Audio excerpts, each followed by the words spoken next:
अजित पवारचं करायचं काय?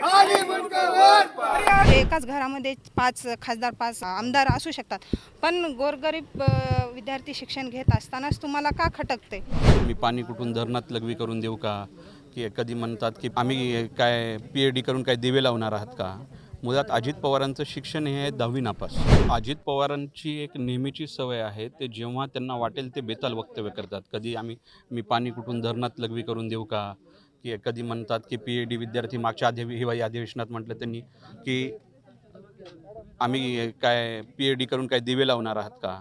मुळात अजित पवारांचं शिक्षण हे 10वी नापास. मग आता 10वी नापास असणाऱ्यांना क्रायटेरिया जर उद्या लागेल की तुम्ही उपमुख्यमंत्री करण्यासाठी एज्युकेशनल क्रायटेरिया लागेल, तर अजित पवार उपमुख्यमंत्री होऊ शकतात का? अजित पवारांनी पाठीमागे 12 डिसेंबरला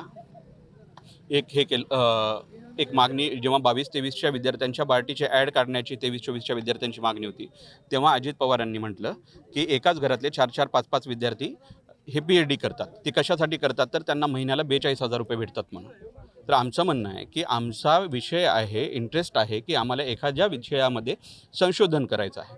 मग तो विषय आम्ही ठरवतो, त्याच्यामध्ये विद्यापीठामध्ये कुलगुरूच्या अध्यक्षतेखाली मान्यतेतून आमचा विषय फायनल होतो आणि आम्हाला 5 वर्षामध्ये जेव्हा ह्या सगळ्या गोष्टी करावे लागतात, त्याच्यासाठी अतोनात खर्च येत असतो.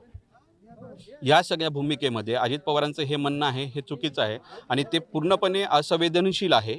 इथल्या एखाद्या संशोधन विद्यार्थ्यांना PhD करायची असेल तर त्याला खूप मोठ्या प्रमाणात एक्झाम्स द्यावं लागतात. नेट, सेट, पेट या एक्झाम्सच्या माध्यमामधून ती क्रायटेरिया पास होतात. मग त्याच्यानंतर प्रदीर्घ कालावधीनंतर 2 वर्षानंतर त्यांना 2.5 वर्षानंतर फेलोशिप भेटत आहे. मग पवारांच्या या वक्तव्याचा आम्ही निषेध करतो आणि अजित पवारांनी जर संशोधन विद्यार्थ्यांची माफी नाही मागितली तर या पुढील काळामध्ये अजित पवारांच्या घरावरती आम्ही महाराष्ट्रभरातील संबंध संशोधक विद्यार्थी त्यांच्या घरावरती मोर्चा काढणार आहोत. माझं नाव मीना आरसे आहे. मी संशोधक विद्यार्थिनी आहे. आज बार्टी विद्यार्थी कृती समितीच्या वतीने अजित पवार यांच्या संदर्भात आम्ही निदर्शने केलेले आहेत. अजित पवारांनी नागपूर येथे हिवाळी अधिवेशन भरवलेले त्या नागपूर अधिवेशनामध्ये त्यांनी असं सांगितले की एका कुटुंबामध्ये 5-5 विद्यार्थी हे फेलोशिपसाठी म्हणजे PhD करत आहेत असं त्यांनी सांगितले. पण हे सक्त चुकीचं आहे. कारण एका कुटुंबामध्ये 5-5 विद्यार्थी कुठं आहेत ते तुम्ही आम्हाला दाखवा, हे आमची मुख्य मागणी आहे. दुसरी गोष्ट म्हणजे राजकारण हे तुम्हाला एका घरात 5-5 लोकांना करता येते. म्हणजे एकाच घरामध्ये 5 खासदार 5 हे आमदार असू शकतात, पण गोरगरीब विद्यार्थी शिक्षण घेत असतानाच तुम्हाला का खटकते? म्हणजे तुम्हाला म्हणण्याचा अर्थ असा आहे की गोरगरीब, दीनदलित, कामगार, कष्टकरी जे वर्ग आहेत त्यांना शिकू द्यायचं नाही का? म्हणजे मागच्या हिवाळी अधिवेशनामध्ये म्हणजे 2023मध्ये त्यांनी असंच एक वक्तव्य केलं होतं की विद्यार्थी हे PhD करून काय दिवे लावणार? म्हणजे तुम्हाला म्हणायचं आहे तरी काय ते तर तुम्ही सांगा. कारण ह्या मागचा जो घोटाळा आहे त्यामध्ये अजित पवार यांना हात घालता येत नाही, म्हणून त्यांनी असं वक्तव्य करत आहेत असं मला वाटते. कारण का 2022चे जे विद्यार्थी आहेत त्यांचे 764 विद्यार्थी होते.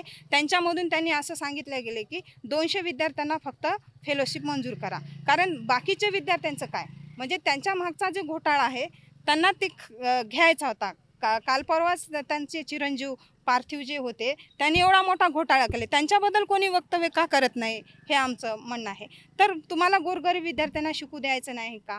म्हणजे जिल्हा परिषद शाळा बंद पडलेल्या आहेत त्याच्यावर तुम्ही बोलत नाही. अतिवृष्टी लागू झालेली आहे, महाराष्ट्रामध्ये इतक्या मोठ्या प्रमाणात नुकसान झाले, विद्यार्थ्यांची कुठं फीस माफ नाही. म्हणजे त्याच्या संदर्भात सुद्धा विद्यार्थी खूप प्रमाणात आंदोलन वगैरे केलेलं आहेत. शेतकऱ्यांच्या भावाला भाव नाही, त्यांना सुद्धा तुम्ही पैसे देत नाही. म्हणजे उगाच उठलं की सुटलं काहीतरी बोलायचं आणि निघून जायचं, म्हणजे चिल्लरपणा झालाय की काय? म्हणजे तुम्ही 10वी नापासचे माणसं आणि एक तर संशोधक विद्यार्थ्यांना तुम्ही असं बोलतात.